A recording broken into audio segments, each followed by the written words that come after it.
Zaanstad. If you look for a one-day trip outside Amsterdam, visit the village of Zaanstad. You can get here by public transport, by car, and even by bicycle. Visiting this village is like a journey through the centuries, as this place represents the life in Holland in 17th and 18th century.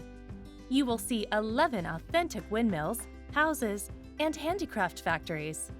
Windmills are the most popular attraction of this place, and you can also visit them inside to see how wind-powered machines work. Some of these windmills were constructed to saw wood, others produced oil, cocoa, or paint. You can also see how famous traditional Dutch footwear, clogs, are made thanks to vintage machine tools. Their history dates back to the 13th century. They adapt to your feet and are very comfortable.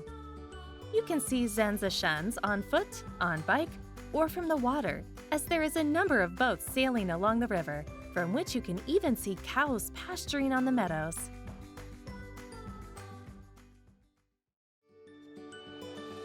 If you've enjoyed this video and want to see more in the future, leave a comment, give a like, and subscribe to our YouTube channel. Thanks for watching, and we'll see you in the next video.